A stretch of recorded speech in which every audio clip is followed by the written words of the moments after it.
I'ma win any type of way.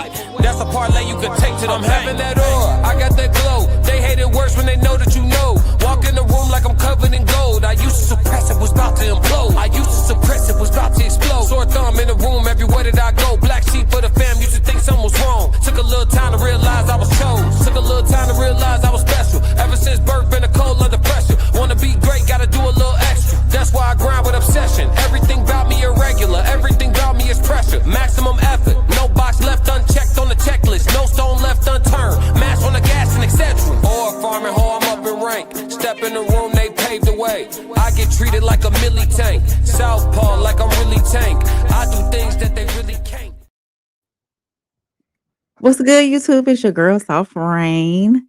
And this is Tuesday night. This is your No Middleman panel with Souls and Uncle Plug. How y'all doing tonight? Y'all doing pretty good? And of course, we are 3/5 of the Raw Society Coalition. So make sure y'all go over to whether you're joining us on Raw Society Coalition or Souls of Thought. If you're on Souls of Thought, make sure you go over to the Raw Society Coalition page and subscribe. Also, we have, first of all, we got an epic show tonight, as always. Good conversation. But we will be, with that being said, we will be in Darien, Illinois on February 13th, live and in person. This is your chance to come meet us, come talk with us. We are having a Valentine's panel. And also we have a performance by our very own classic, B-Class. He's gonna come bring you some of his greatest hits and music. And of course, we're gonna have an epic discussion. It's gonna be a good show. So don't miss out. Tickets are limited. Tickets are on sale right now for a limited amount of time. So make sure you in the building. Make sure you go over to our Eventbrite. All the links where you can find us are posted in the chat. Go get the merch. And if you go to the merch page, if you click on the top, it'll take you straight to the tickets. But the link to the tickets is in the chat.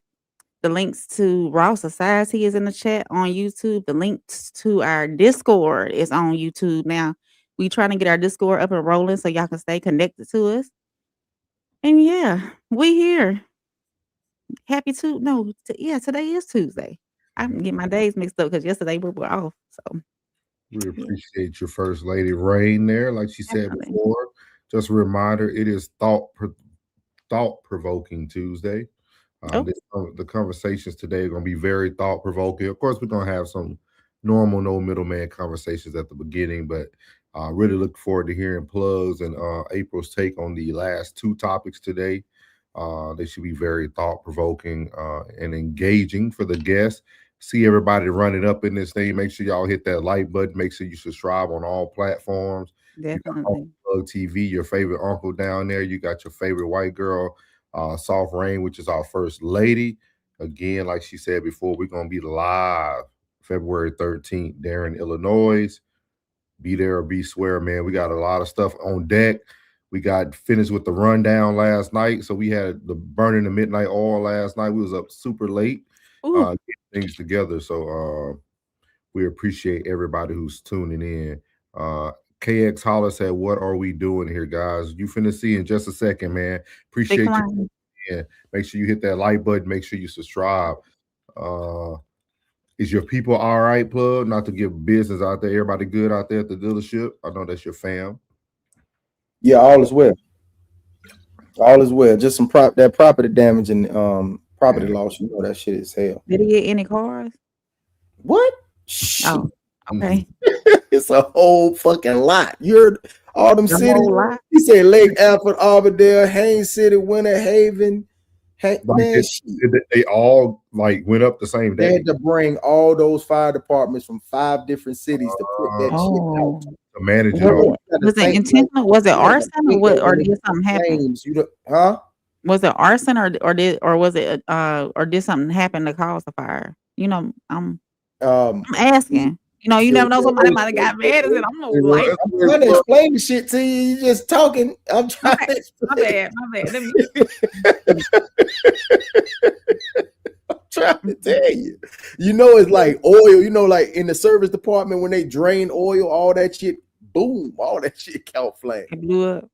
Yeah, all that shit caught flame. Like that area in that back on that side, it's like where they hold, like it's it's like a fucking like L shape. So when that hit, everything just it's like a chain reaction.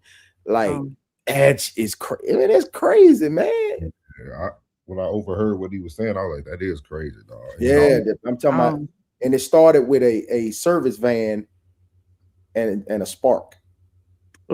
He talking about EV batteries went up, everything. Like that's crazy, bro. That's probably millions of dollars with the inventory and everything else. EV battery alone, 10 to 20 grand. Fuck, what? Shit. That's what Tesla don't tell people after they get those 500,000 miles. That next battery gonna cost you another car. Give me a little 8900 Civic. That was my first car. 900. Don't ever buy a used Tesla. Manual transmission. I want me a manual transmission. Nah, we good. Now, man, we good. Well, they got white Rican. Checking my head. Wait. White Puerto Rican. You're a white Puerto Rican up here, Ray. Yeah, she Puerto Rican. Hey, yeah, we gonna run with that. She Puerto Rican. Yeah, she Puerto Rican. I feel a little Puerto Rican. Yeah, I love it. I love it. Blanquita. I'm Creole, Puerto Rican, white, mixed. I'm all of it, okay? Your phrase, Ray? What you just said? What you just said? I said I'm Creole, Puerto Rican, white, all the above. What was your Puerto Rican saying you just said? Hey, papi, y mucho lindo. Dame besos, dame besos. Oh, what's good, Kay? What's good, man? Hey, Back, man. We ain't heard from you in a minute. I seen you on Classics a couple of days ago, man. Appreciate you, dog. Appreciate you tuning in, man. Well, what Oz at, man? You know he probably hunting this wintertime. Carrying on. Yeah, I hope he all right though. Hunting, keeping that land together. Hey, Kay, we got some very thought-provoking topics today. The first two are I won't say typical. Your first two are going to talk more about what we normally talk about, but I think the last two are going to be very thought-provoking today for everybody. We got, as y'all seen on the thumbnail, we got Dr. Umar is back in the building. He was gone for a hot minute, but he back. He came back on Nick Cannon's platform. So we're going to talk about his interview he did. And then we got somebody right from our home state of Texas, very, very wealthy billionaire that sat down with big banks, the white dude you see on the thumbnail, Ari Raxter. He's a billionaire, owns a lot of firms and real estate and things of that nature. He's based out of Austin, Texas, so y'all can look him up when you get a chance. But kind of want y'all to hear his lingo and what he had to say tonight. So I think it's going to catch a lot of people off guard. So we're going to go ahead and get started tonight with our icebreaker. Our icebreaker is going to come to you guys, and it says, can someone look taken? So this is coming from Pop the Balloon Show. Yep. That's my answer. It was a very, very unique take. I thought it would be something we can talk about real short and sweet, not too long. But I want y'all to hear this video of the young man talking to this lady, and it was very interesting. Here we go. And is she someone that's your type? No, not necessarily. And why not? She looked like she's like someone else's girl or something. What does that mean? Like she just looked like she's not for me. Like, what was your longest relationship you ever had? Baby, I was engaged for 7 years. Exactly. So she looked like she's like someone else's girl, not for me. You was engaged for 7 years. That's a long time. That's somebody you should be trying to get with. You popped your balloon on me. I'm just saying what I see. I'm just saying. You don't want nobody who been in the streets for 7 years. Hey, you should be a person that been in the marriage for 7 years. I don't want no woman that don't want me either. I ain't say I don't want you, but I'm just saying. You're not hearing what I'm saying. You feel me? Thank you. And is she someone that's your type? No, not necessarily. And why not? She looked like she's like someone else's girl or something. What does that mean? The confusion on the other women's face. Not for me. Like, what was your longest relationship you ever had? Baby, I was engaged for 7 years. Exactly. So she looked like she's like someone else's girl, not for me. You was engaged for 7 years. That's a long time. That's somebody you should be trying to get with. You popped your balloon on me. I'm just saying what I see. I'm just saying. You don't want nobody who been in the streets for 7 years. Hey, you should be a person that been in the marriage for 7 years. I don't want no woman that don't want me either. I ain't say I don't want you, But I'm just saying. You're not hearing what I'm You saying. just said you punch me? So as you can see there, the icebreaker for tonight is: can someone look taken? What did y'all think about that conversation between those two? Oh yeah, definitely. I think someone that looks taken looks well kept, because you always want to be your best for that other person. And if I'm being loved on correctly, then the way I present myself is going to be different as well. You know, some people present themselves well all the time. You got those people who take pride in how they look, who always make sure that they're presentable when they go out and whatnot. And then you got some people who look thrown away. Some people who look like they going through it, and you could tell it on their face. You know, so I think yes, some people can look taken. What's your thoughts, Pug? I see you grinning over there. What's your thoughts? When I'm gonna tell you, like, I don't too much speak on that, but when I first met my ex, she came to the restaurant like 4 or 5 times when I was working. I ain't know she was trying to holler. I wasn't trying to holler at her because I thought she had a nigga. I thought she had somebody. So, like, yeah, like, you don't even want to holler at me. I was like, don't you got a nigga? First thing I said was, don't you got a nigga? I know you got a nigga. What made you get about her? What made you get that impression about her? Yeah, it's just the way, you know, folks carry themselves. You know what I'm saying? Like, even some of the gentlemen that used, I finna say something else, but the gentlemen that work in the shop, like, they would be just sitting there spitting. They're like, man, what's up? What's going on? How you doing? All right. But I'd be like, bro, you can't tell. You can tell. You know what I'm saying? Some people just, when you have somebody that has you move different, you talk different, you walk different.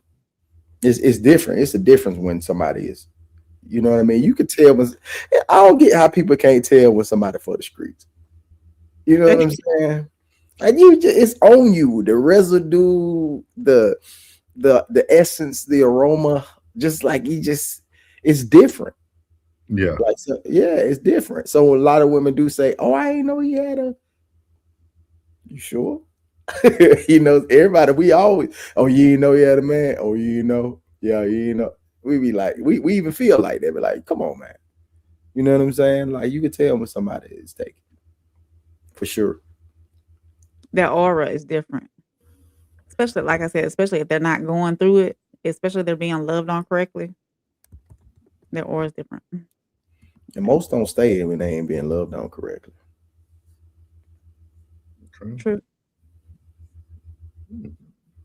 What stood out to me the most in there is when she said that she was engaged for 7 years. And I think that's kind of what he was hitting at the most too, is like, you got somebody that's you're still in love with, somebody you're still trying to. 7 years is a long time. It is. That's a long. That's like a marathon. That's a long time. It is, yeah. And then you got to have that conversation with her. It's like, okay, who was it? What made y'all go your separate ways at 7 years? Mm-hmm. She might be taking classes, but she's still for the streets. Yeah, I think everybody is taken, even when they say they're single. I think everybody has that one person in their life. Like I always say, every man is one great compliment away from success. I think that's the same thing for like people too. I think there's that one person that if they just come on in, provide you that conversation and lock it down, and it's over. Yeah, you'll lock it up. You don't think so, Bud? If that's how you built, then definitely. I'm not built like I don't. When we lock, I don't care if it's a homeboy, homegirl, friendship, relationship. When I'm locked, man. If I don't want to be there, I'm gonna skedaddle. Man. Ain't no need to be pump faking up under the board. Hey, man, you gotta take a shot, bro. All that. So you ain't never had a person that you kind of like was living your life like early on in life, like you were living your life, but you was kind of waiting on him? No, I don't think blood. No, sir. If I was pursuing, I either captured or kept on about my business. What about you, Ray? I was persistent. Ask me in a different way. Do Ask me in a different way. it. Do it, because I really want to hear this answer.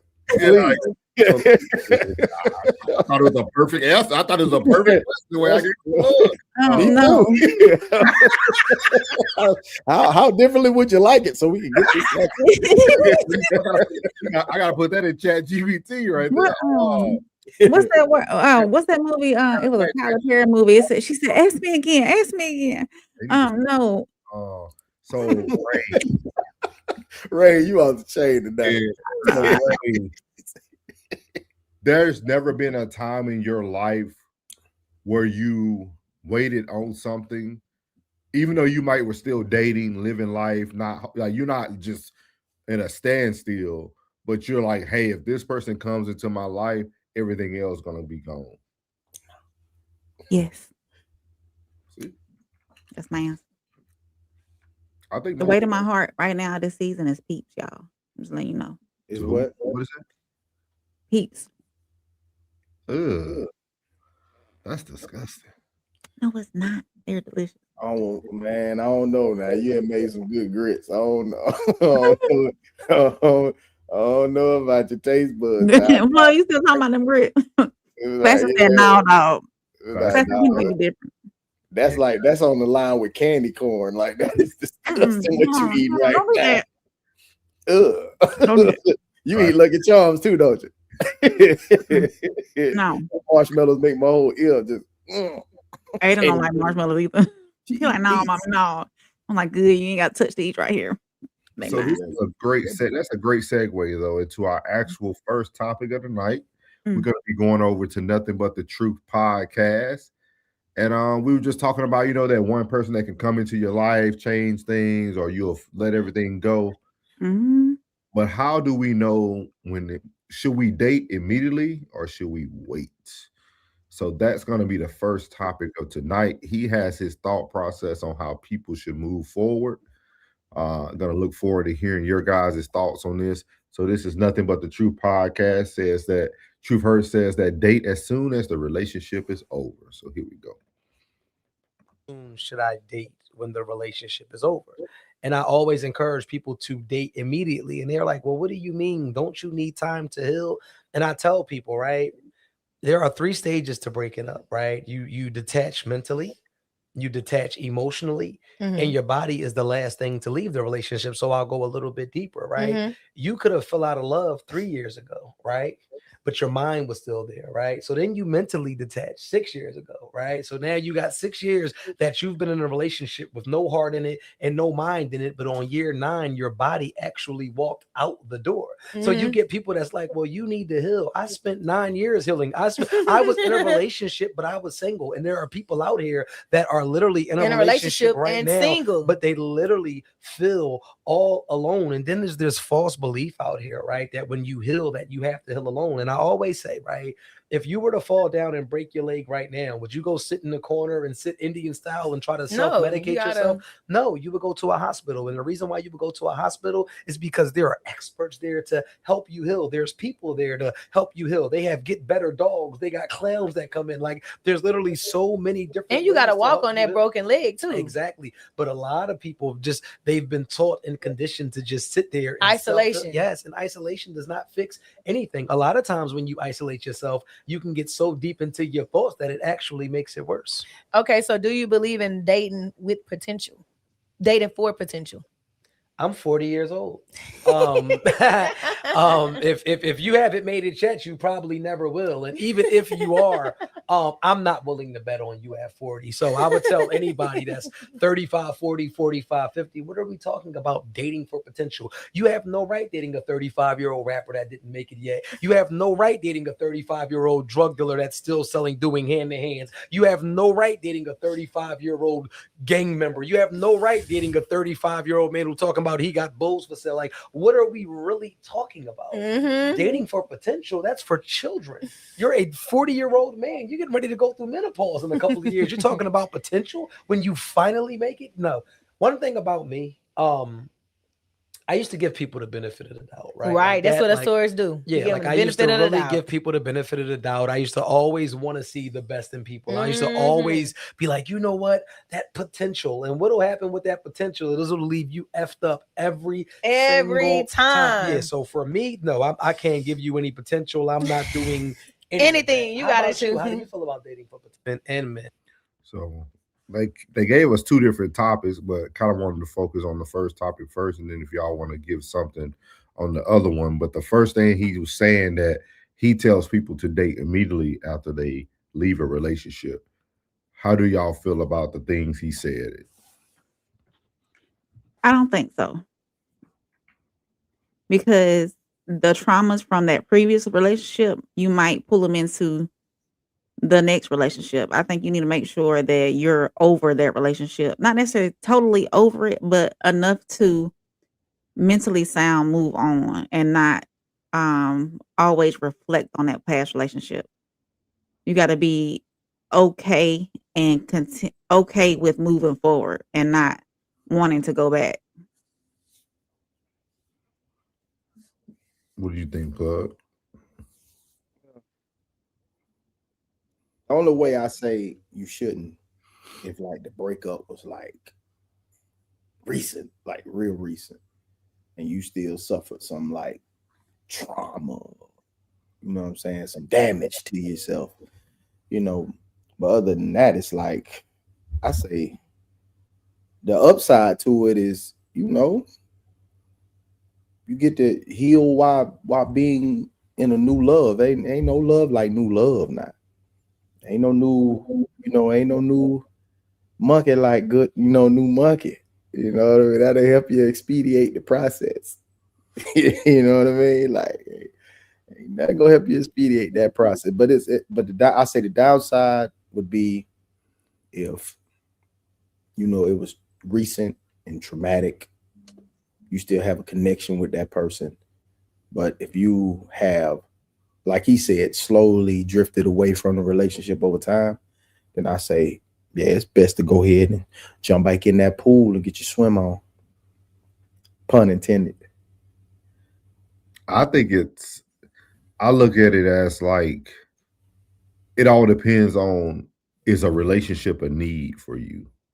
And the reason why I say that is because it's funny how we treat relationships so different than we treat everything else in life, right? Like, we use the word like trauma and things of that nature, but we can go out today and have a very bad car accident, total our vehicle out. And the first thing we're trying to do is get our rental car to get back in the car and go back to our normal day-to-day. Like something that traumatic where you could have almost lost your life, people hop right back into another whip and drive the next day.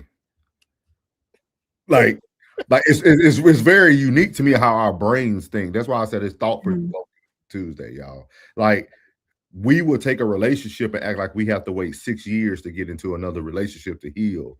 But we'll do something else in our life that's just as traumatic or could have caused almost death and be in something new the next day.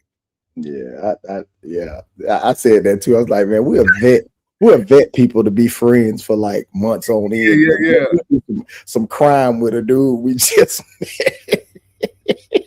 like, you better throw your whole world away with a dude you just met. So he better not tell on me. Nigga, I don't know you. He finna tell.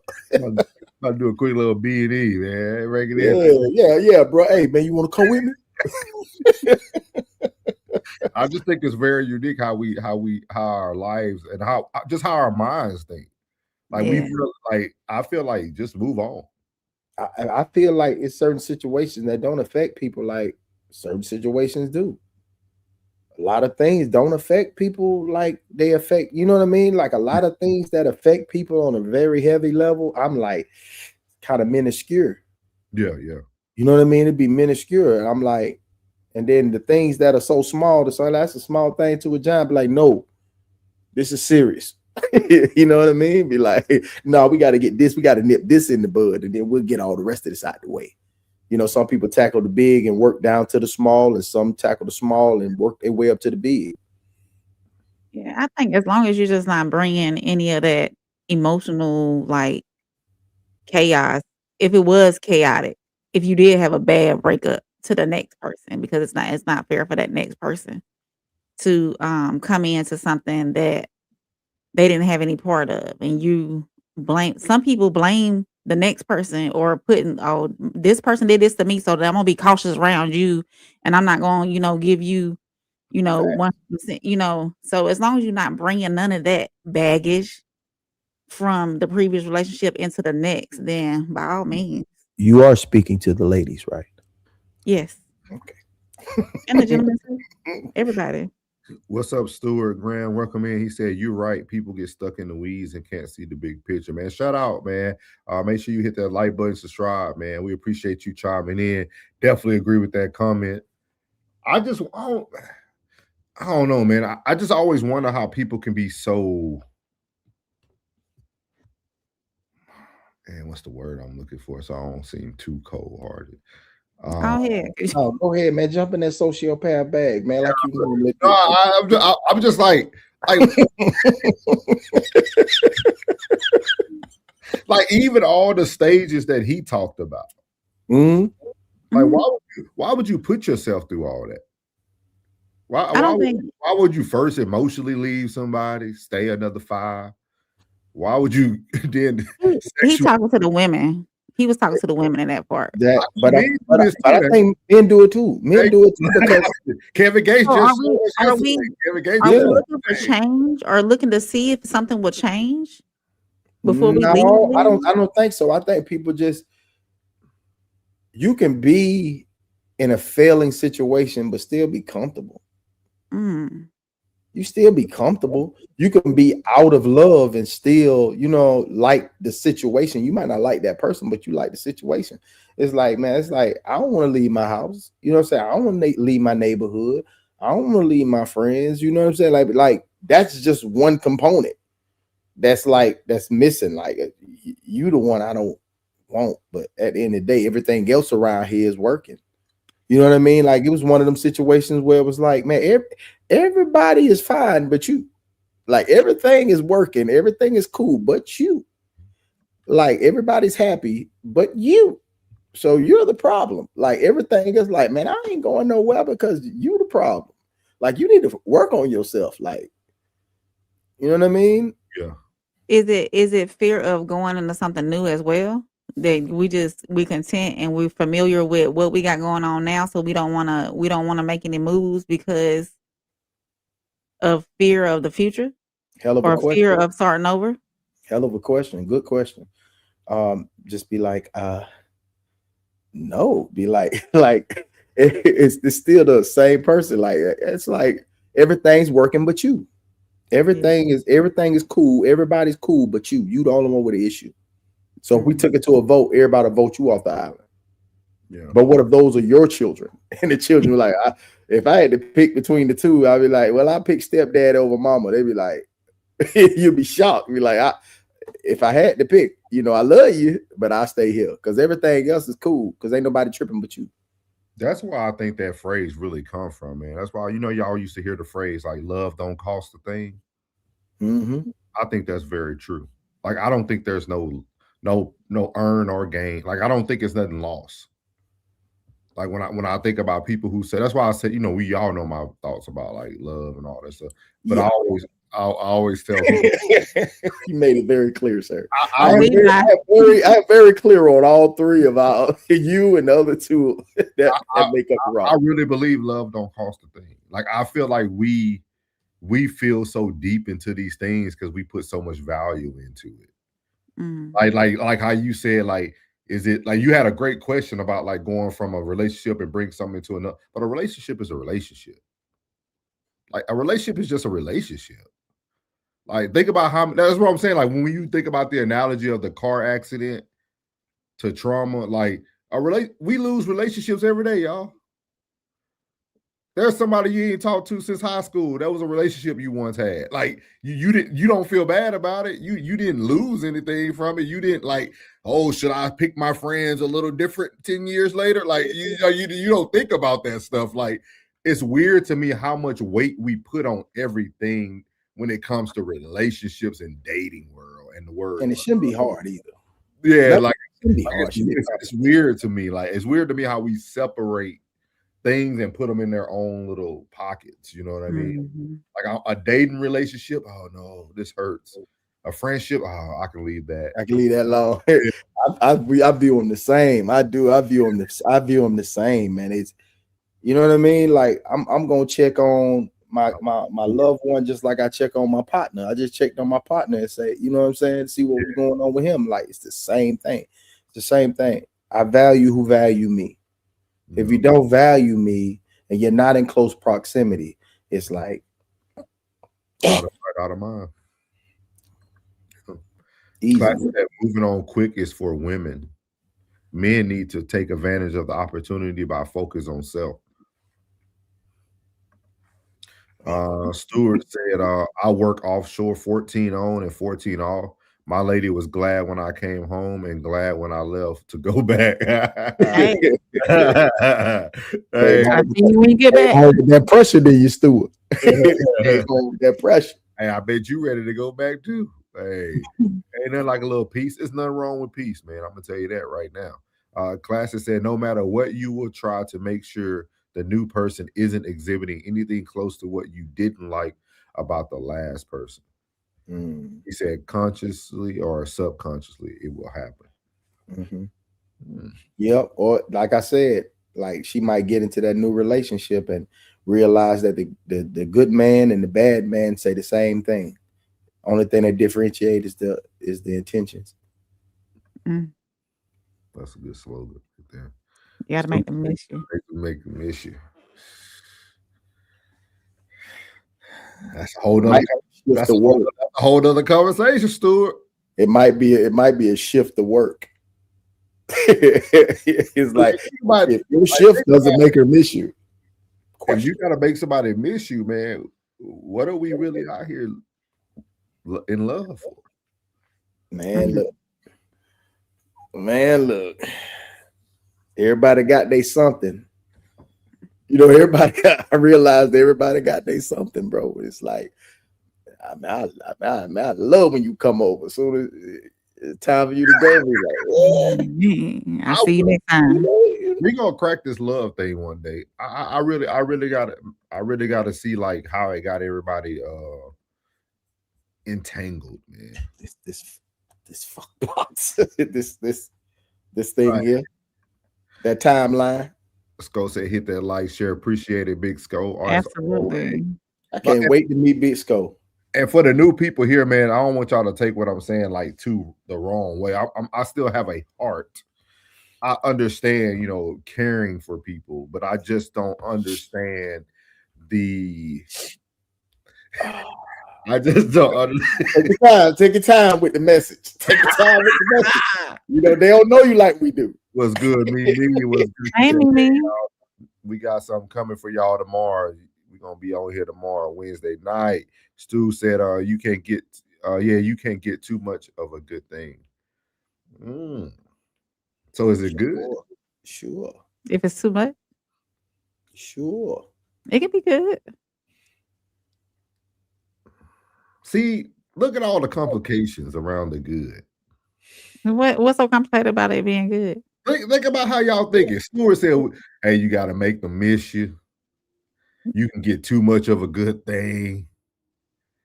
I'm at the point, hey. That person has to value that goodness. I think I'm just in a good place. You're in a good place. I mean, I think people that are in that, everybody got they something. You know what I mean? Like, some people need micro dose. Some people need to take the whole thing. You know what I mean? Some people take a nibble. Some people throw the whole donut in their mouth. You know what I'm saying? Like, everybody got they something. He said, I've been in relationship but not sure I've never been in love. You ain't missed nothing, Miles. Don't worry about it. See? You ain't missed nothing, big dog. Hey, that relationship was they loved you.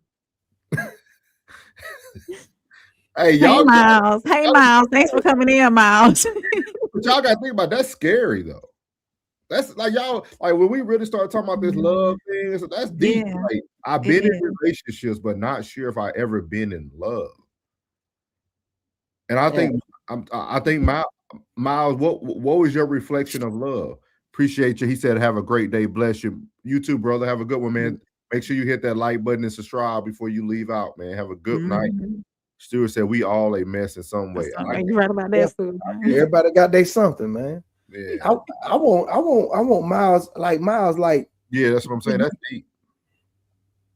You can you can be I think being in love is sort of like a situation with, you know, not the paranormal, but a situation where, you know, you've been in. I say this all the time, be like, man, it's like if you over 30 and you haven't had that situation where you can't explain it through science or mathematics or anything, it just had to be nothing but God. Be like, damn, bro, it's kind of, I don't know, bro. He said, "I missed them a little when it was over." LOL. Oh, that's, you just grown, bro. That's, you know, Miles, love ain't nothing but taxes, bro. Once a year, it feels like a good thing if you get something back from it, but for the rest of the year, it's taken away from you. That's love. Every now and then, you might feel it. You might feel it on Christmas. You might feel it on Valentine's Day. You might feel it on your birthday. You might feel it on the anniversary. But other than that, it's just being just withdrawals. Everybody's just withdrawing from each other. That's all you're doing. Relationships are nothing but transactions. damn. I mean, it sounds bad when you say it that way. Yeah, it does. It does. It's true, right? You deposit something into somebody, they withdraw from you, and then vice versa. That's all relationships are, is transactions. It's just some transactions are long term. It's a savings, you know, might be a little Roth RA. And some people are just going in for a quick deposit so they can get that bonus check from Chase for $500 and take everything out. Yeah, no. You know what I mean? Like, for real, dog. Like, Damn. Stu said, if we only miss them when they gone, then we miss the whole point. Yeah, I'm kind of with you, bro. Like I'm indifferent about that, what you said, Souls. Go ahead. That's what we're here for. No, I'm saying, no, it's like, yeah, if you don't miss them when they gone, like, yeah, you know, it'd be that time where like, oh man, she been up under me all day. Then you know what I'm saying? Oh, I'm finna go to such and such and visit, you know what I'm saying, my people for a couple of days. You like, all right, bet. Now you got a little free time, do what you want to do, hang out how you want to hang out, and then, you know, hey, this where you at? You know I miss you now. You get your ass on bike here now. I done had my free time. It's over with now. It's, you know. So think about how you describe it. Y'all, relationships are seasons. We complain about Texas being hot, then we want the winter. Then the winter get here, it get too cold. We ready for the summer. Like it don't matter. It's just give and take the whole time. That's the site. But y'all think people are probably a little psychotic. Cause I'd be like, bruh, like if it was 100 degrees outside, you would want your inside to be 68 degrees. Yeah, but it's 68 degrees inside your house. It's 66, and you want to turn the heat on. I like, hey, come on. See, like those are the things where they bothers people, but it'd be like, I'd be looking at them like, I think y'all a little off a little bit. I think some folks let their mind play tricks on them. Yeah. I don't know, man. He said exactly what I felt. Transactions, or maybe they were distractions. Mm. Ooh. Well, you in a one bedroom or something there, Miles? You know what I'm saying? Where you can see the bed from the couch. I'll just ask you. I'll just say I want to get him up here. I've been dying to get him up Miles, here. Miles, are you free Thursday? I'm doing Kingspan on Thursday. I think me and Miles are more alike than he think.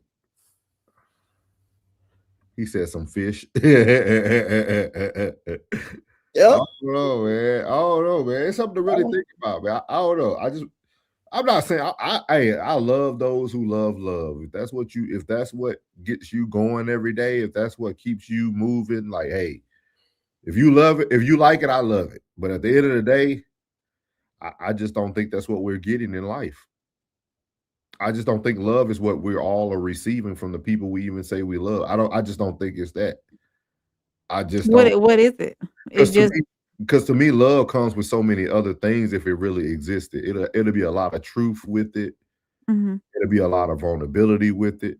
It'll be a lot. It'll be a lot. Men don't want to give the women anyways. It'll be a lot of things that people aren't willing to really give up. And I tell people I only can express it because I always think about like my mom. That's what I always think about a mother. Like when you think about a mother, a good mother is that love that you're looking for, and it comes with all those things. I don't think people after parenting or after leaving your nest, I don't think you receive love no more. I think you receive some very healthy transactions that make you hold you over for long periods of time. Damn. Some people hit the jackpot, they never have to go back. Some people, hit a little rock bottom, have to build it, You feel the same way, Rain? I mean, I'm a lover. When I'm in a relationship, you get all of me. I love hard. And it's I think sometimes being in love, we are blind to some things that we shouldn't be blind to. You're supposed to be blind in that, man. When you with somebody, man, you should be just lost in the sauce, man. Don't listen to souls, man. Don't listen to the sociopath, man. You gotta be lost in the sauce, man. Then if you lost in the sauce, then you on your way to destruction. That's why it hurts so bad when you lose it. That's why it hurts. So I agree with that part. I'm gonna stay tried and true. If you do something wrong, be like, well, I'm gonna holler at you, dog. You know what I'm saying? Because at the end of the day, be like, look, I will stand up in the situation. So is that love to you? Something you believe that easily. You think that's love? Man, caring is love. Understanding is love. All that. If we broke down that definition of love, we'll really see. And they're trying to give us the agape and this and that, like things you trying to achieve in these levels of love. I don't, man. Look, man. That's I don't know, bro. You care about folks. I mean, do you have that same love for your brother, your sister, your cousin, your mama, your daddy? You can't have it for that person? I don't know. I'm different. You know what I mean? I show love, bro. I try to show love. You know what I'm saying? If they missing it, come on over here, whatever you need, dog. You know what I mean? And I ain't gonna expend myself too much because you know why? Because I'll be like, I know how to fall back on that shit too. If I don't, put myself out there and then stretch myself too far. Yeah, try to retract and say, hey, it's plug time. Or hey, I'm giving me about 3 good days, 72 hours to get the recharge because I've been giving out love everywhere. See, hey, I'm thinking Rain thinking right now. Rain and her thinking bad. She really thinking about this. I know when I get quiet, I start thinking. I'm excited. Yeah, I'm telling you, we got something coming for them tomorrow. It's gonna be epic. Especially these conversations we having. Edward said he pretty much saying don't believe in Umar. We appreciate you, big dog. Make sure you hit that like button. Make sure you subscribe. Thank you for stopping in. Miles said historically solo. He said I'm gonna pop in one day. I promise at Rain. Damn, what cause Thursday? You can come on in Thursday. Hold your breath, Rain. I know.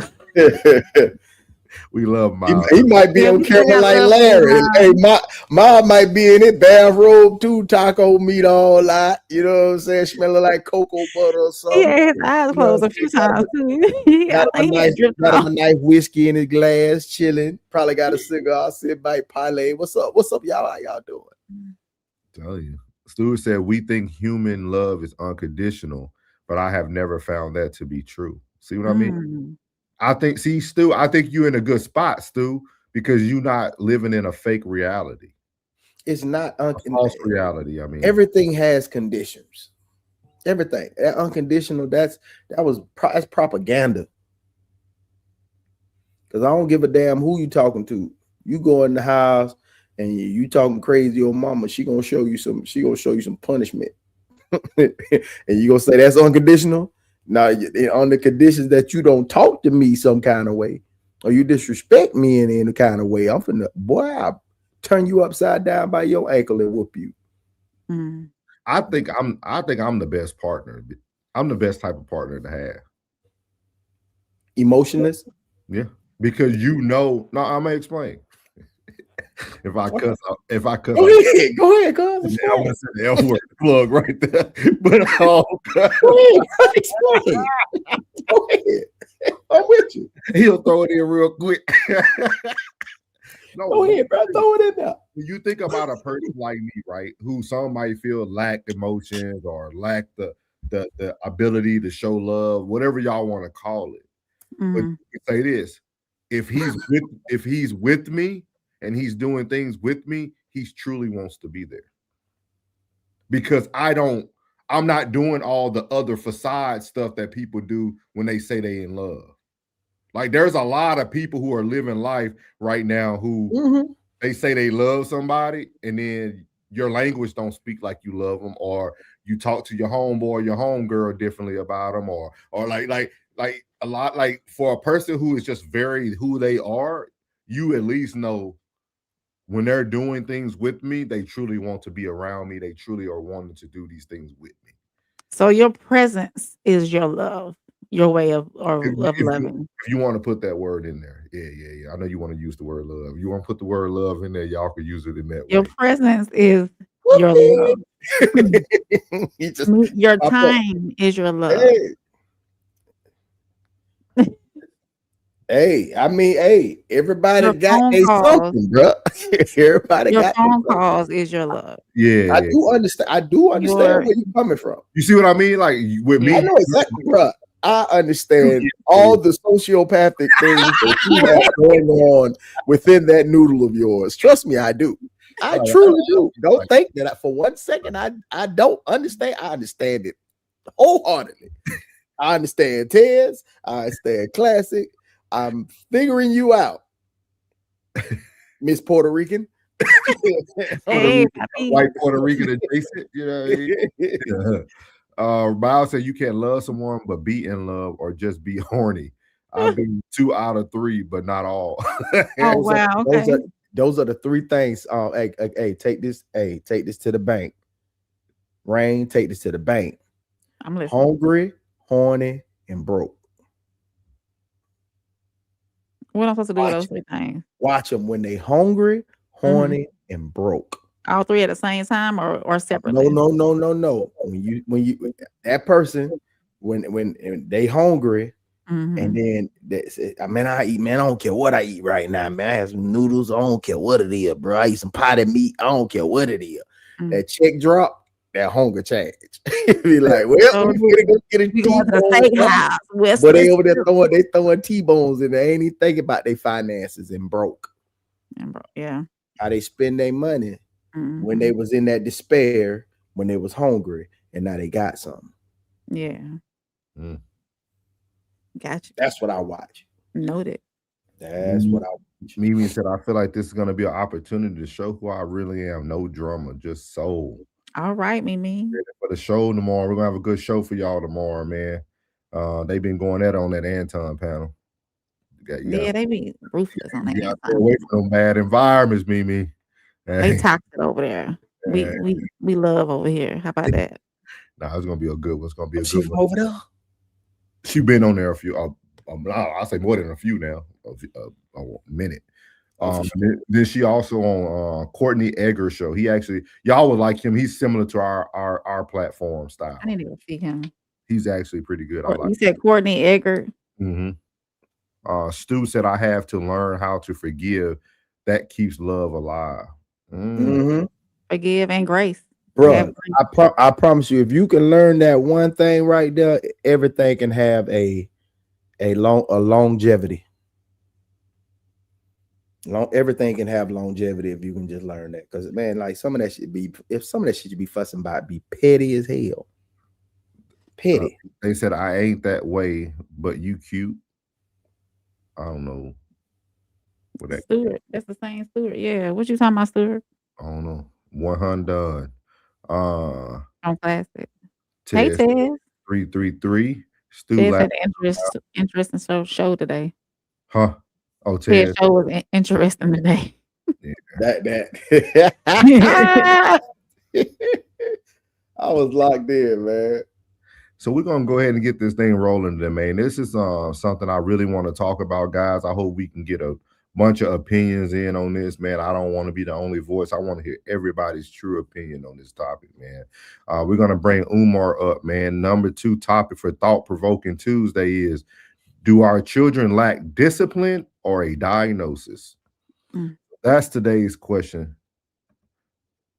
For Dr. Umar is going to be talking about mental health and ADHD, things of that nature. Of course, he's speaking from like the Black community, but we're going to just talk universal. You know what I mean? Like, because everybody has some form of diagnosis. Like, not everybody, but all races can have diagnosis. So we're going to speak about this in one way. But when I heard it, I had a totally different thought process on it. So the question is, do our children lack discipline or a diagnosis? Here goes Dr. Umar and Nick Cannon. We did great when they started evaluating Black boys for ADHD. Yeah. Now, just to back up for a minute, first it was ADD, Attention Deficit Disorder, 1980. Right. The problem with ADD is there's no drug that can make you pay attention. So when you deal with mental health, you have to deal with the influence of the psychiatric drug cartel. There's no such thing as talking about mental health without talking about Wall Street drug profits. Wow. They go hand in hand. Come on. Psychiatric medication is a $30 billion a year industry. You're talking big bucks for small pills. Wow. You see? Yeah. So now, when you look at 3rd grade and you look at the criteria for ADHD, a lot of what you need to display to be classified with it could be arguably considered normal behavior for an 8, 9, 10-year-old. Right. You see the contradiction right there, right there from the beginning. Yeah. Has trouble sitting still. Yeah. He's in the 3rd grade. Right. Has difficulty paying attention. He's in the third grade. Has trouble playing quietly. He's in the 3rd grade. So at what point is this mental illness versus you practicing discrimination against traditional male behavior? Right. A big issue I have with ADHD is it is— And the H is for hyperactive. And the H is for hyperactive. Yeah. So in 80, when you had ADD, it was just deficit, no hyper. Right. But the drug companies weren't getting paid. Right. So 7 years later, in 1987, when the DSM-2 or 3 came out, I forget which one it is, that's when they added the H. Yeah. That's right during my time. Absolutely. You see that? Yeah. So right now, the way the DSM-5 operates, Right. even if you don't meet all the criteria, I can still label your child as ADHD. Let me say that one more time. Yeah. Even if you do not meet all the criteria, I can still label you as ADHD. Right. And with the new DSM-5, Nick, they made it easier for us to classify children with ADHD, because before we needed to see symptoms by like the age of 8. Right. Now it's like you need to see symptoms by like the age of 12. Right. Before, we needed to see clear evidence that these problems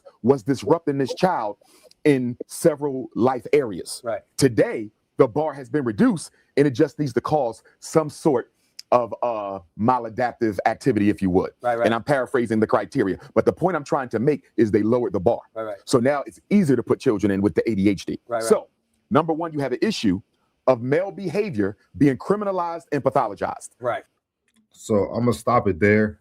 I see everybody going in the chat. I appreciate that, but I want to lay it out a little bit before everybody gives their opinions on it. So when you heard Dr. Umar speak about, this could be considered like a normal behavior, those type of things. I'm gonna speak for the Black culture because I'm Black, so that that's obvious. Rain can speak for her side if she would like. But I look at diagnoses as a lack of discipline to a certain extent. And I'm going to explain why. Not saying what he's saying is not true. He had a lot of truth. But however, when we're teaching our kids the latest line dances, y'all remember when we first started, when it was just me and Uncle Plug doing No Middleman, and the girl was, "What them fans yet? What up?" how you think that little 6-year-old gonna be able to sit down in class when all she thinks when she see people is to get the attention of everybody? Like, we don't think about the psychological things that we do to our children that causes a lack of discipline that then results in their normal day-to-day behaviors when they step into an environment where they now need to be controlled. So everything he can say is true. With that being said, I think if we have better discipline in the homes and more structure, you will see less diagnoses of these things that we say are really affecting the Black community, especially Black men. We have to think about that, right? You think about putting your son in football, running head to head and hitting helmets at the age of 6 and 7, might have a concussion or two. Like, we don't think about these things that could affect our child down the line, right? Like, we're not thinking about all these things. So when we're having this conversation tonight, I want y'all to put like everything into play, not just like the big pharma system. I think a lot of these things start at home, which we then can kind of control the ball a little bit better in the future. But I would love to hear y'all opinions about it. I would say over discipline. You got a young boy that can't go in there and sit down, go in your room. They can't go outside. They got all this energy built up in them to where they can't go outside. They have to be inside. So they can't do what they want to do at the house. So they'll take it to the schoolhouse and do what they want to do. Because you ain't their mama. First thing they'll tell you is, you ain't my mama. You ain't my daddy. You know what I'm saying? Like, sometimes be over discipline. I think it could be the lack thereof and over discipline and then misdiagnosis, which I've never, like, that classroom was real small with that one window with them special need kids at my school. It was small, yeah. That classroom, man, they probably had about, you to see them, like if you leave class and then they went to lunch, it was probably about 7, 8 of them. It about 7, 8 of them. Now they got a whole situation set up for them kids. My school looked like a school. These schools look like institutions. Have you seen these schools lately? Yeah. I don't know. And I think it's more that misdiagnosis. If you misdiagnose a child and you put them on like some Risperdal when they like 5, that's going to lead to, like, by the time they 20, 23, they're going to be on Seroquel. Now, if y'all ain't familiar with these, please look them up. Risperdal and Seroquel. Those are psychotropics. Yep. I feel as though I agree with Souls. Part of it does have to do with discipline, but I also see the other side as well, because some of it does have to do with a true chemical imbalance in the brain. So it just, I would hate for some of the children to be misdiagnosed. But the children who, and people, because I have this is a transparency moment. I have ADHD, but I don't have, they dropped, or they added the H. They dropped ADD off and they added the H in. And then once they added the H in, you start getting these different types of ADHD. I have ADHD, the inattentive type. That means I have problems focusing. Okay. So, and I was diagnosed later in age, like only 3 years ago, and I'm 43. So I made it through school as an honor student because I had discipline when I was in school. I made sure I did my schoolwork. And I was even talking to my mother the other day about this. I said, Mama, I noticed it when I was in school. And the only way that I got my work done and I stayed focused when I was in elementary school and high school and middle school is because I was the one that wanted to be the first one done. So that's how I stayed focused enough to get my work done so I could be the one helping to grade papers. So that's how there's ways around ADD and ADHD without medication. Absolutely. All day long. But if there's a true chemical imbalance in the brain where that person doesn't know how to manage those symptoms and what you got going on, then yes, medication probably does need to be, or if it's truly affecting you, your day-to-day movements and how you move and what you got going on, then yes, I feel as though some medications do need to be introduced. But if you can manage it on your own, like I managed it through all my schooling. I was never on medication. I was never diagnosed with it. I didn't see it until later on in life when I was trying to go back and get my degree. And I was like, hey, what's going on with me? Why can't I focus? But then at that time too, I'm a job, I'm working full time, I'm a mother, I'm a caregiver, I'm doing all these other things. So it's tough to, and I went to my doctor. I said, hey, I don't know what's going on, but I cannot focus. Yeah. And she had me fill that out. She's like, you have ADHD, but it's the inattentive type. So there's different types. So going back to what Souls originally said, yes, I do believe it does have to do with discipline. And honestly, I think schools should be segregated, boys and girls, because they mature differently. Boys need a different type of focus than girls do, I believe. And I think too that, and I don't know for sure, we can probably look at some studies to see who is diagnosed more with ADHD. Is it boys or girls? It's boys. And See? most of them are in prison. See? So, but I feel as though with better discipline practices, getting into a routine at home, parenting, doing what they need to do at home, with those cases that are not severe, that don't necessarily need medication, it's just more discipline and more a structured environment. So that's my take on it. My biggest thing is I want to show you guys this because I know we talked.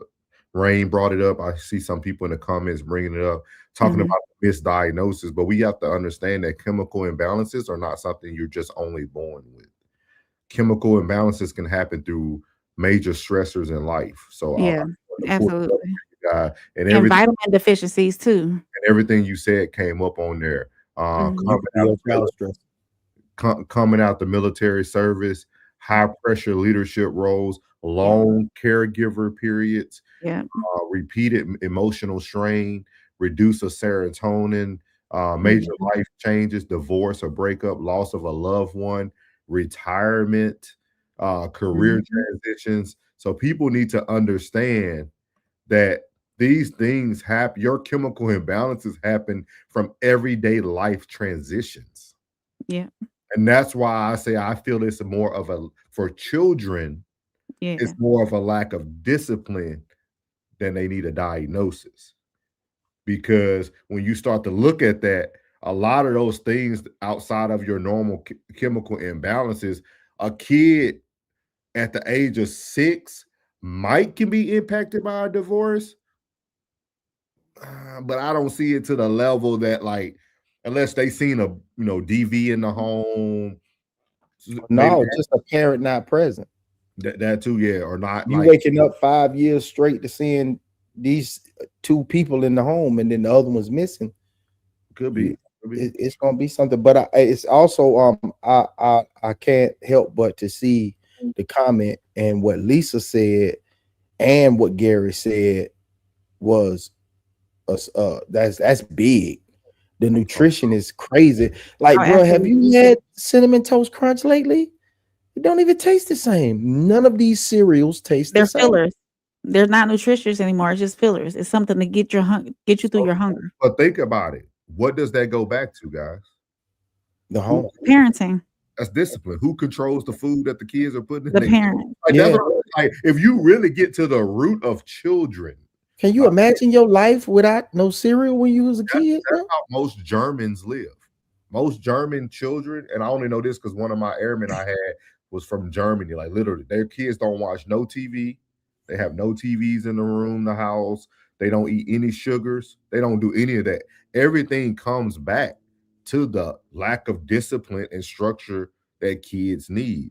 For somebody who has experience with a special needs child, routine and discipline dictates everything. Like That's why, like, and the only reason I'm bringing this subject up because when y'all go watch the full interview, if you do, I'm getting tired of African Americans blaming everything on the system. There's moments that we can control the ball within these systems. You know what I mean? Not everything is because the government wants to do this and the white man wants to give your kids these drugs. Like, everything ain't that, guys. Have you did everything in your power?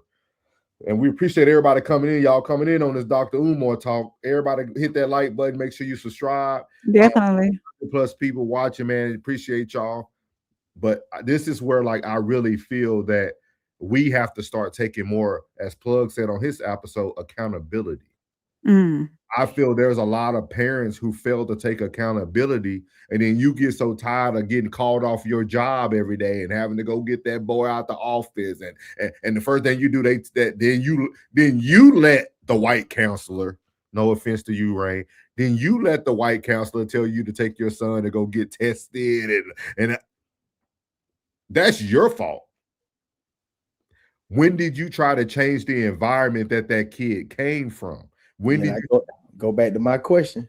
How many of them really wanted to be parents? Yeah, that's these are deep conversations, guys. Like, we got to really start taking everything into consideration, because I'm getting to a point now. It's like, okay, guys, we know all the setups, right? We knew the setup in slavery. Now we knew the setup in like we know all the great setups. So when are we going to become smarter and become better people to put our people in a better position? Like, everything Dr. Umar said has truth in it. Everything. I'm not debating anything. But where can we step in to now be a conduit to, like, hey, you know what? No, that young man don't need to be tested. That young man needs structure. Have we tried X, Y, and Z first? I'm going to let y'all know. I'm going to have to share this with y'all later. It's a book written. It's actually here in Texas. It's a white man who breaks down the school system as a prison. He opened up a school here in Texas, in Austin area. He opened up a school because he said that he noticed that children were going to prison every day. He said, where in life, you're 11 years old, you got to raise your hand to go use the bathroom, something you do every day at home. It's like tough. Like he said, then you get these hard trays with slop poured on them that look like prison food. And like, he was describing the environments that your children are actually in that looks like prison. This is a white man saying, like, this ain't even this is a white man saying, you know what he did? He created a nonprofit and he opened up a school that looked like what he wanted his children to be in. And that's what I'm challenging our community to do today is, why won't we start creating the environments instead of buying a store and everybody want to sell clothing and oversized tees and jogging pants? How about you put those millions of dollars into a school system that looks like what we want our children to be a part of? Well, that's what Dr. Umar trying to do. Man, that man ain't did nothing but steal everybody money, man. You don't know that, man. Appreciate everybody coming in his thing. Let me get to some of these comments. Yeah, get to the comments, man, because they cooking over there, boy. Gary Bowles, Robert Tompkins, hey, Lisa, y'all cooking over here. Miles said, can't believe I agree with Dr. Umar, but Farmer runs the planet. Yes. Stewart said that dude is laying it down, and he is right. Yes. At least 75% of commercials are pharmaceutical. Yes. Stewart said both he and you can be right at the same time. I appreciate that. Yes.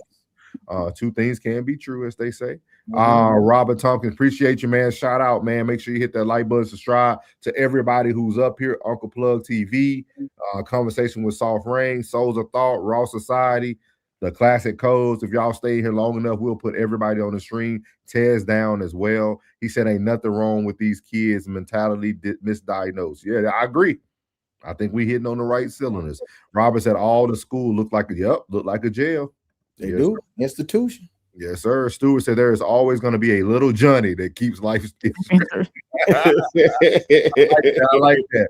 Robert Tompkins said 80% of them is misdiagnosed. You just crazy or just believe anything the doctors say. Yep. That's what I'm saying. It comes back to us, Robert. I appreciate that. That's a good comment. For sure. shout out Gary Bowles, man. Shout out. We see you in the chat 333. He said, I was diagnosed with ADHD and put on medication by the time I was 4 years old, man. And I stopped taking it when I was about 8. I dealt with my ADHD myself my whole life, man. Big shout out to you, dog. Big shout out to you, man. For sure, bro. Shout out to you. That's strength, man. That's self-discipline, man. That's strength, bro. Big shout out to you, dog. Let me give you a round of applause for that, man. Big shout out to you, man. That's a big thing. I worked mental health for over 15 years, so I respect. For sure, Gary. Hey, that's big, bro. I like to hear that, man. Oh, he put this. That was twice. Robert said, "You just like everyone else. You live in life." Mm-hmm. That's all she talking about Rain. Yeah. That's crazy. It was tough. It was tough. Gary said, I hear recently a lot of things they say that ADHD has a lot in common with autism, and there's a lot of cross diagnosis. Yeah, that's very true. That's very true. I've cut more autistic kids here in Texas than I ever have. Yeah. Than I ever have in my life, bro. Shout out to Lisa. Welcome in, Lisa. Lisa said, pay attention to your children and also nutrition. Big facts. Gary said, and I think a lot of the times people are diagnosed with ADD and ADHD when they don't actually have it. They just kids that want to have fun, and their parents never let. That's what Plug said. Don't let them fucking play. Yeah, I'm glad, man. I'm glad we all kind of really in the same ballpark. I appreciate the conversation, man. Lisa said, fix the lack of nutrition and pay attention to your children. Big facts. Robert said, life, like I said, same with them. They're going through ish at home. Yes, correct. Yeah. Gary said, but me, I definitely had a ish life. A shit left my fucking ass off, dude. He said, but me, I definitely had that shit left my fucking ass off, dude. Oh my God, I'm practically an autistic person. Gary, you not. That all you got a gift, man. You're a new unique. Yeah, bro. Gary said, but they also think I might be bipolar too. That's a different story. We'll have to get to that another day, big dog. Gary said both of my parents were present, but my dad was a yep. See, this is what we talked about DV earlier. Yep. Yeah. Gary, you hitting everything. I'm glad you came in, dog. You hitting everything on the head, big dog. Yeah, man. But guess what, Gary? Him being everything happened for a reason, Gary.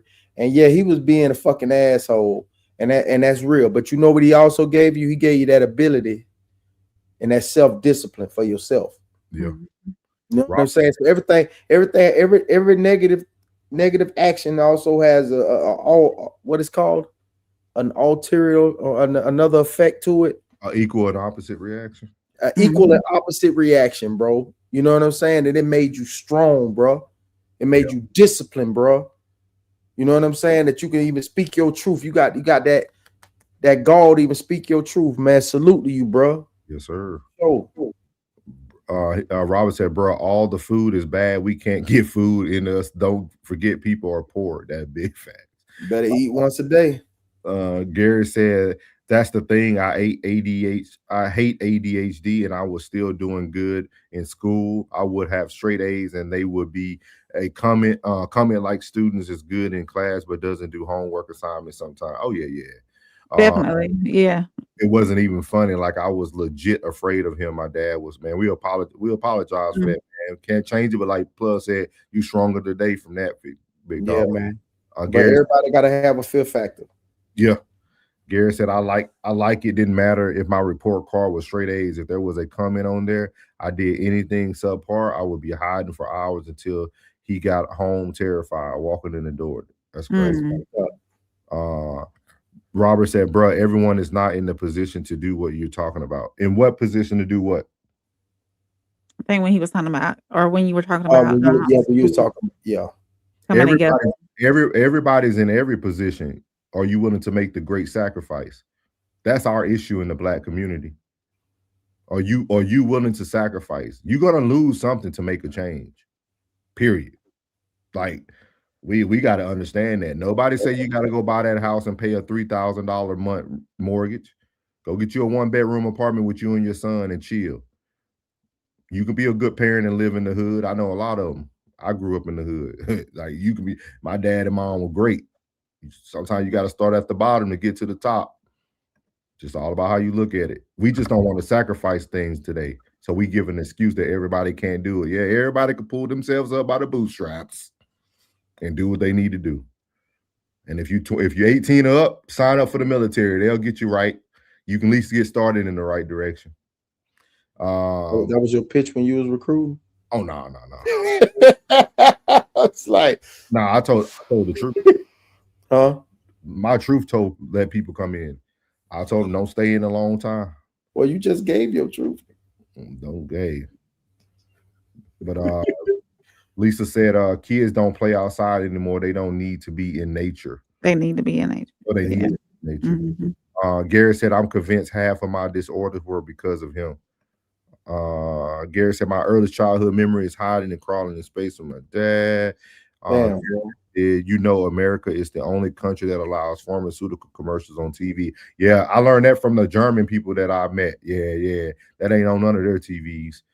And no other country do you have patients going to a doctor and telling them what I think you should prescribe me because I saw this on commercial A and B. Big facts. Lisa said it's because people don't know how to work together to create a community like what you're talking about. So Black people are too busy trying to be one up each other, and most of us like it. It's a get. Yep. But we'll give ourselves an excuse, like they said at the top, sharing what we know with each other. Yes, ma'am. That's what we. I agree with that, Lisa, too, about gatekeeping. Everybody's too busy, like, figure it out on your own. Don't gatekeep, just share. If what it is, they scared that somebody gonna one up what she just said, the next person gonna one up them if they share how they're being successful. Or what I ran into a lot of parents when I was working mental health. I ran into a lot of parents that were so focused about losing their job that taking care of their children wasn't the priority anymore. Like it's so many people. I'll be like, hey, ma'am, don't send your kid to that testing. Or if you send them to the test, and make sure somebody's reading over that documentation for you before it's like a lot of, I don't have time. I had to take today off to get them there to get tested, and I can't take another day. Okay, so are you invested in your child or you? What we doing here? Like it comes a point in life where we got to especially if y'all say y'all believe in that higher power we talk about on Sunday service. Some of y'all living in a lot of fear. Gary said that itch is not normal. It makes you feel like a robot. Yeah, that meds will get you. He said, I was also a special case in ADHD too, because I also had what was called tics. Okay. So I could not take anything that was with stimulants. Okay. I heard of that before.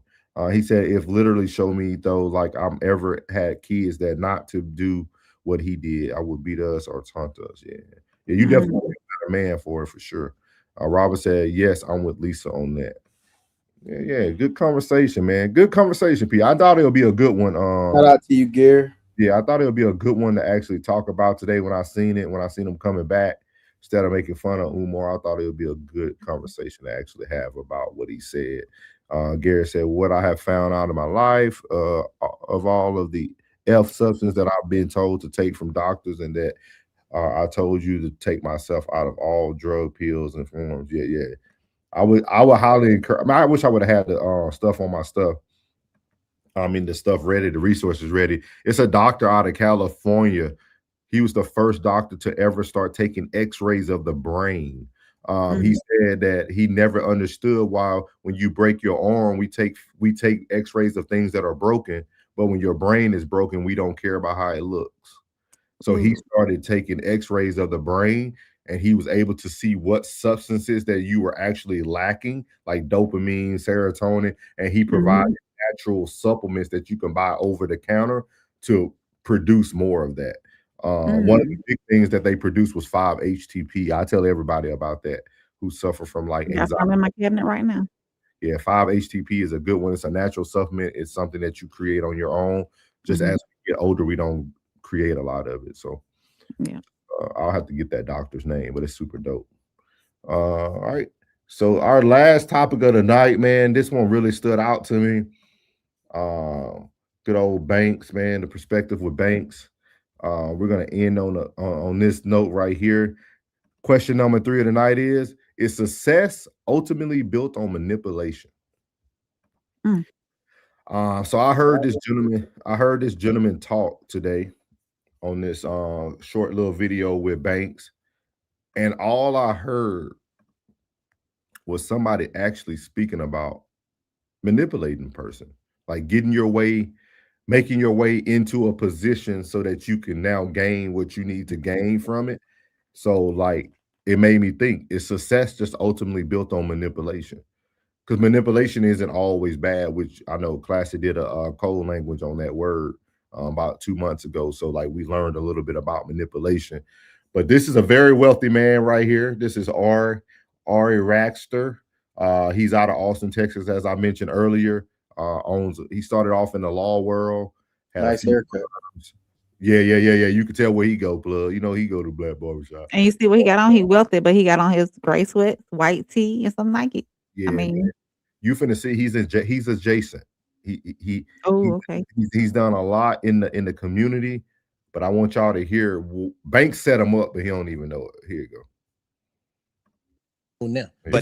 but what would you do if you was 16, 17, 18 years old on my street, but you knew what you know now? But if you had the knowledge you had damn. now, what would you do?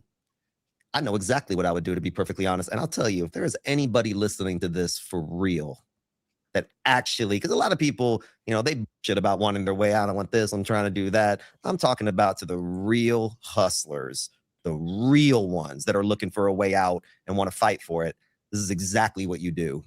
You go to whatever neighborhood you're in and you go find the old heads and the OGs, a couple of them, one of them, two of them, the real ones, and you make yourself indispensable to them. You mow their damn lawn, you wash their car, you cook them. I don't give a fuck what it is. Only you know what it is, but you make yourself somebody valuable to those men and women that have wisdom, and you also do the same for the people that they love. Yeah. It's their kids, it's their grandma, it's the goddamn neighbor. And you do things for them, whatever it is, so that over time they need you. And when they need you, you become close to the seat of power. I watch the way everybody in that room talks to you. Some of the biggest names in this culture, they came up to you, and I watched the way you generously gave them advice. They asked little questions. When they walked up to you, their shoulders dipped a little bit. You know, they're, you know, walking around like this and stuff. Not when they came up to you. And then you generously gave them a piece of knowledge. They expressed some fear that they have, and you either told them that no, or you told them yes, and they would keep coming up. So if I'm in that situation and I'm a young kid, I would come find that person and do whatever I could for them. For my bosses on Wall Street, when I first started, I knew that my boss, who's one of the biggest, you know, guys in real estate finance in the world, my wrestling coach introduced me to him. He gave me a shot to build my first big business. And I knew at around 7:15 every morning, he walked out of his apartment on Park Avenue in New York City, and he'd walk down the road to his office. And I made sure that every single day, okay, and Major, my best friend, who you know very well. Yeah, shout out to Major. Shout out to Major Miller, the goat of all goats. Yeah. Literally. My life doesn't exist without him. And we've been at it since 7th grade, as you know. Same hustle, there's just more commas and zeros, but it's the same shit. I would make sure that I stood across the street 1 hour before he walked out, just so I could walk with him to work. And I had my job. I was out late. I was doing the things I was doing. And then when he was done with work, I was standing outside of his office just so I could walk with him. He'd drive out to pick up his kids every Thursday, and I would drive him. I was a lawyer, top of my class. I had every excuse in the world to be like, no, I was a grown-ass man. I already had my bachelor's, my PhD, you know. But to be next to him, just to hear him on the phone a little bit, to hear the tones that he used, the stuff that he said. Like that was the education, taking care of his kids. One of his sons, you know, wanted to go see Jay-Z. He was like 16 years old at the time. And he's telling him, he's like, Dad, you know, call your guy that, you know, we can, you know, he's like, I'm not going to a Jay. I'm not going. And I remember saying, I'll take you. First, I wanted to see Hove, but at the same time, you know, but he's like, you'll take me? He's like, and my friend wants to go. And he remember looking at me like, you're going to take my kids to a Jay-Z concert? And it's like, you're damn right I'm going to take, absolutely. And I remember how that relationship, what it meant to him, where he could hang out with his wife, he could go to the dinner that he wanted to, because it's got to be passed down little by little. So finding those people that know, that have walked that path, and all of them know somebody, and one day just naturally they're going to pick up the phone for you. They're going to want to do something for you, because people do business with people they like. I don't give a fuck what business it is, what industry. They're going to find a way. So as you see there, very good, a very good segment if y'all get to watch the whole hour and some change. But I thought that was very unique. The breakdown he gave of what he would do differently, or the advice he gave from the things he did do. And some people would look at that as a form of manipulation, right? You start to learn the patterns of someone.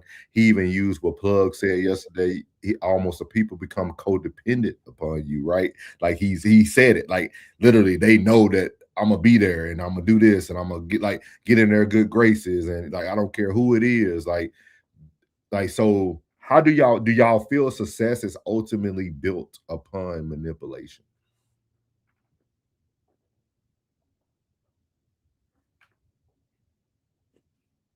I'll wait on you, Plug. Yes, because you got to put yourself in the right rooms to be successful too. You can build yourself up, but you have to put yourself in those right areas to make sure you put yourself out there and make sure you're available to other people as well. Like he was saying, you have to position yourself in these areas so that not only success finds you, but you find the success as well. What you think, Plug?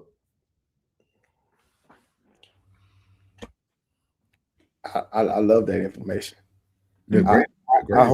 I hope he continues to bring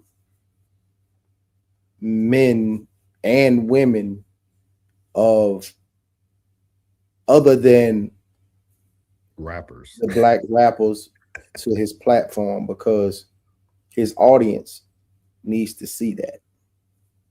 Like that advice he gave about, going to the OGs, the older ones, and picking their brain and getting that wisdom. Like, just to be important to somebody other than the ones that probably birthed you, like,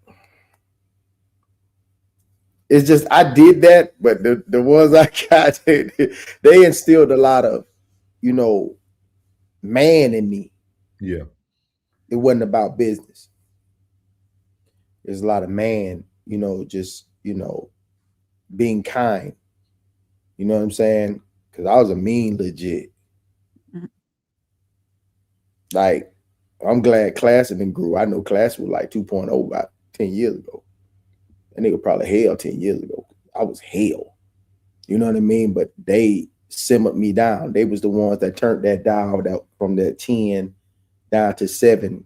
And man, I know you got a lot of anger in you. No, I ain't angry. I'm just mean as hell. You know what I mean? Just simmer you down a little bit and steal that man in me. But I wish that he could bring more people like him to his platform. Yeah. I can't wait to be in that position to have them conversation with people like that. Yeah. To bring that to the platform, because I know people want to, man, you got to see black excellence. Well, their idea of black excellence ain't the same.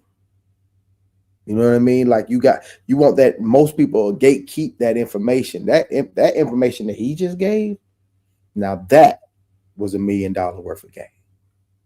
But we talked about this, y'all. Y'all remember when we did the Den of Kings, and who was it at the table that said he had to sit down with white men to get Jeezy? Yeah. Jeezy said Den of Kings. Yeah, Den of Kings. He had to sit down with white men to get the knowledge of what to do. Same thing, y'all heard him. Hey, Banks, you know my boy Major Miller. Like, yeah, Banks is in the right rooms with and it's so sad. And that's what I always tell people. This is something that me and Plug used to talk about at the beginning of No Miller Man when we were still talking about politics and stuff. I always said this. It's like you get more information from the white man. Like the same person we want to demonize is really, they give it to you on a platter. They just know y'all niggas ain't gonna use it. Two different sides to that, bro. But they know you're not gonna use it. It's two different sides to that. To the ones that it's the ones that have to integrate with us to understand and then give that information. Most people, how can you be sensitive to Puerto Ricans? How can you be sensitive to Mexicans? How can you be sensitive to whites? How can you be sensitive to blacks if you've never been around them? You know what I mean? Like, most people make fun of that. Oh, I got a black friend. That's awesome. I'm glad you do, bro. So when you approaching me, I know you know how to approach me, and I know how to approach you. Yeah. You know what I mean? Like, it's two sides to that coin. You know what I mean? There are more on that side of the coin than this side of the coin. You know what I mean? But I don't think hate lives on that side of the coin. I just think that they're not familiar. You know what I mean? Like, some would probably see her and or you're turning your back, be like, turning her back because she appeared with two black men. No, but you know what I'm saying? Like, but other ones would be like, that's cool that you are in the circle with those two black men and they respect you like that. Oh, that's what's up. But Plug, I think we the only people who even think like that. But if you think that, like, no, I'm just like, we will spend more time thinking the way you're speaking. Not saying you in general, but just I know what you mean. Just said, we will spend more time worrying about that than just getting in the right rooms. Like that's what bothers me the most. Like, but they, on that other side of the coin, they don't want you in that room. Who cares? Like, why does that matter? It's not about what you know, it's always who you know. Yeah, but you never answer my question. Why do y'all care about them not wanting you in the room? Who cares? Like, who cares that they don't want you in the room? If you're in the room, you're in the room. Like, who cares about, like, I never seen a group of people who are so emotionally based on how they receive knowledge than black people. I don't think that's not what I'm saying. Okay. What I'm saying is, if who's controlling that room, if they don't know you, just like you said, like, they love to do business with people that they like. You know what I mean? So if they don't know you to like you, you're not getting in that room. You understand? It's not the. We're talking about two totally different things, but go ahead. I think, yeah. Like when you jumping forward instead of just staying where we are. Like, I'm talking about. No. I know what you're saying about why are they so concerned about who's in the room. You got to, the person in the room has to like you. No, they don't. You just got to get in the room. The person in the room doesn't have to like you. I dealt with that for 20 years. You just got to get in the room. I was in the most racist system in the world called the military. You just got to get yourself in the room. It has nothing to do about if they like you, they'll talk about you to other people. I dealt with that my whole career. But I didn't care. The owner of the shop was, he didn't want any more black barbers in his barbershop. He didn't, because he wanted diversity in his shop. So when I came, he wasn't intending on hiring me. But as we sat down, that 30-minute conversation turned into 3 hours. And he liked me. So he was like, you know what? I ain't really want no other black barbers in my shop. But you know what? I like you, man. I'm going to go and give you a shot. And he let me come in the shop. That's a true definition.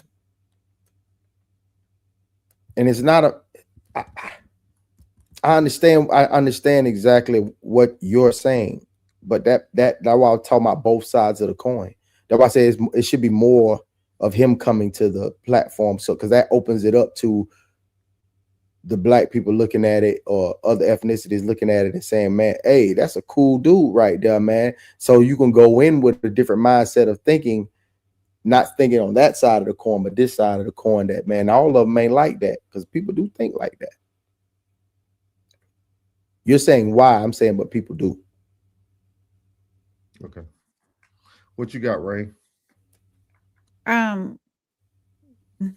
don't have anything towards exactly what y'all were saying, but I will say this as a person who wants more opportunities to be successful in my workplace where I am now. I do make myself available to higher ups, people above me, and I make sure I go in and tap in with them and actually learn their position. Like, hey, what you got going on today? You need any help with anything? And that was after I thought about it, after what he said, I thought about it. I said, hey, I do that at my job today. I go in, I'm like, hey, what you got going on? Do you need any help? Can I be any assistance?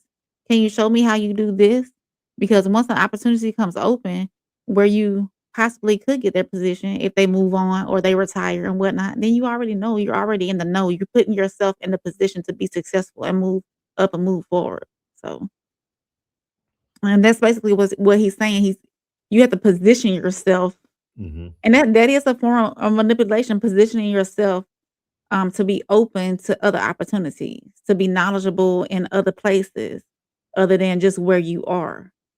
And the people hinder themselves because I'm gonna stay where I'm at. I'm not gonna worry about, because they're so busy thinking like, oh, they're gonna ask me to do this if I show them I know how to do this. No, you're giving yourself more knowledge. You're opening yourself up to be. I myself, I've been working at the same job for coming up on 15 years now. I can do every job in my building because I made myself open and available to learn all the positions. I might not know how to do it efficiently or all the details, but if I were to be thrown in one of those positions tomorrow, guaranteed, give me a couple of days, I'm gonna make it work quick, So we have to set ourselves up for success.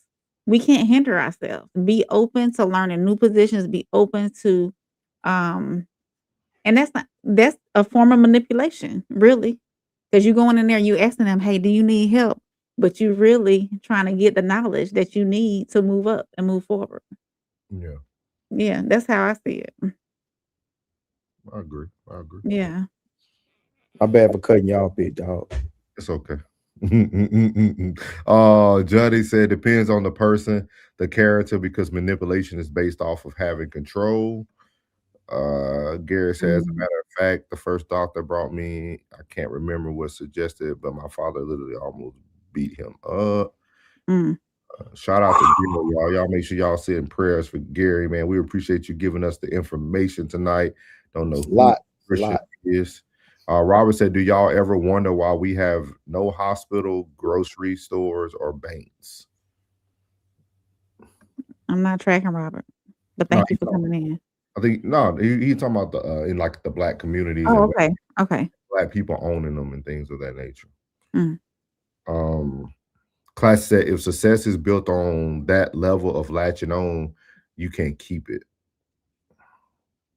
So, Classy, you're saying what Mr. Ari said here, that's not something that you're willing to do, like getting to know somebody, getting to know their schedule, making yourself available to learn the things that they learn. I just want to get clarity of like what you're saying. Gary said, look up Donald Trump's relationship with his, I forgot what the F word is, but the dude who basically made him what he is has his name, Ray Cohn.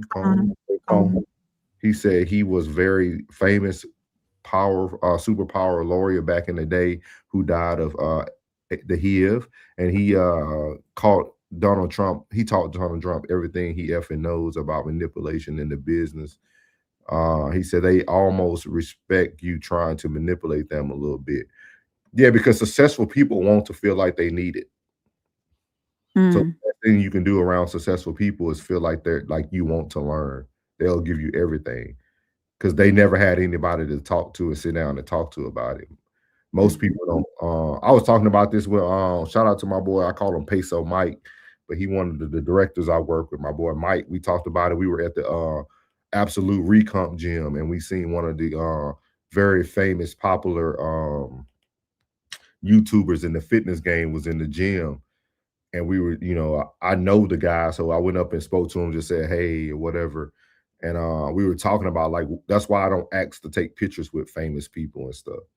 Like, some people want to feel normal. And I think sometimes we forget that, like, when we go up to people, they're just normal people they want that normalcy. Like, they really want that. So even wealthy people, they love when somebody wants to know knowledge because they're like, oh, okay, you're not trying to make a deal with me. You're not trying to stab me in my back. I don't know who you are. Like, you just want to know knowledge.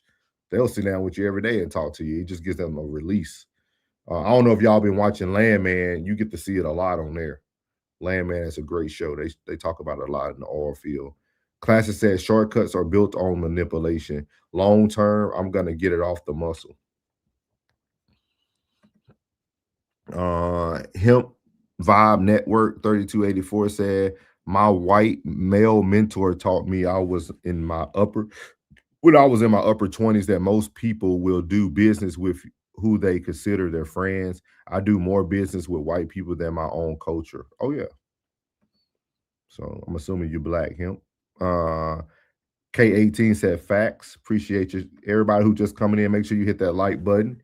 Robert said because everyone is brainwashed to a certain degree. Sweet Soul, shout out to her. She said coming in way late, but ADHD is not an excuse, it's real. Hemp said that same mentor told me they wish they were black, and I had several older men wish they were black. My black brothers do realize their power. Classic said that black people care too much about what white people think. Yep. I don't know. I don't even know what white people be thinking. Yeah, that's why I say I never focus on others. I never focus on the other side of the coin. We sat in that too long. That's why we were in slavery.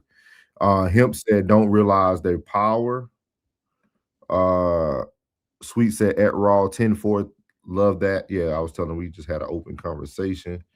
Classic said getting in the room in the business world is synonymous with getting in the house on the plantation. Not always, but I'm gonna say 95% of the businesses that is true. Gary said, I think what he's saying is even if you're in the room, you're not going to hear the information that you're going to pass to the white people. They're going to act different while you're in the room. Classic said, I don't want corporate success. In the way of climbing somebody else's ladder, I will work for somebody until I'm done building my ladder. Gary said, I think what we're saying is even if you're in the room and the room is going to have a different conversation while you're there. Hemp said, manipulation is a spirit. Gary said, and so what if you enter the room and the whole room goes quiet because now you're there? That room's not successful. And it's not meant for you. Find another one. Because real successful men ain't gonna go silent. And real successful men ain't gonna waste time to create a new story just because you're in the room. That's not success.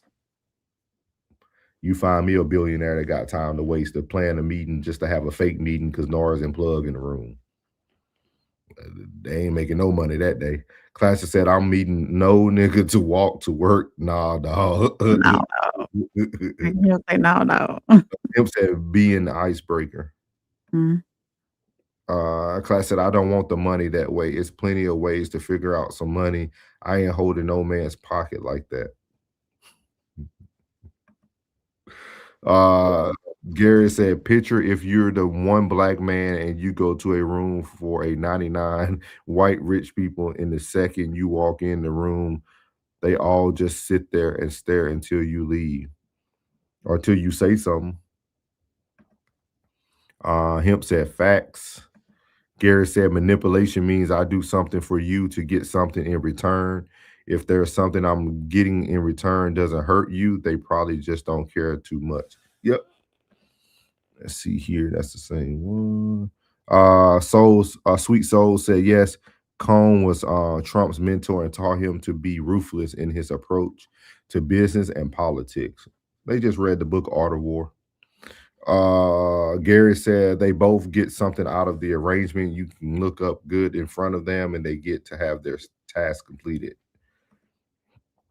Gary said, I just looked at his manipulation as was a quid pro quo. Sweet Soul said, we don't even know what we're thinking.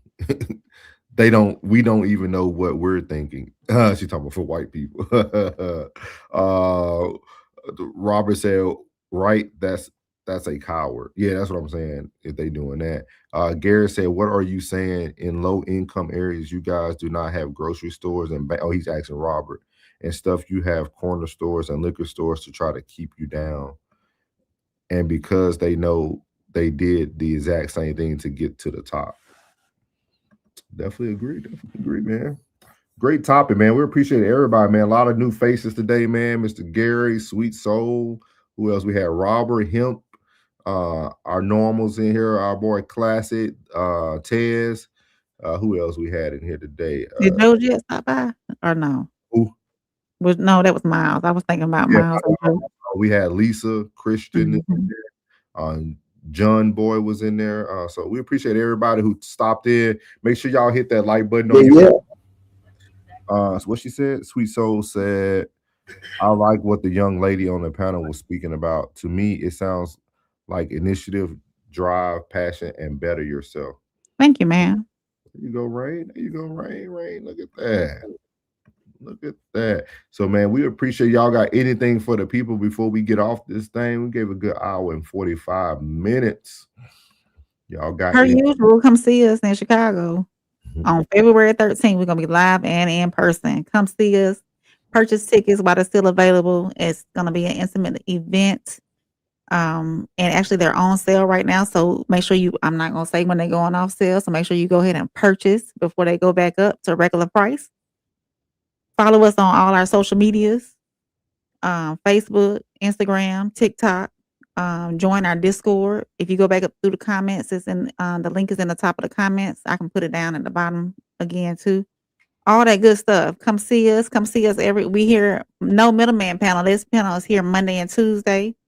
We're part of the Raw Society Coalition, and it makes up Souls, Soft Rain, myself, Uncle Plug, the Classic Codes, who you've seen in the comments, and Tez Down. He's probably been in the comments as well. And Souls is putting that up there. Make sure we all have our separate YouTube channels, but we also make up the Raw Society Coalition, which is probably where you're watching us from. And if you're not, make sure you go subscribe to that channel so you don't miss out on us. We provide content 7 days a week.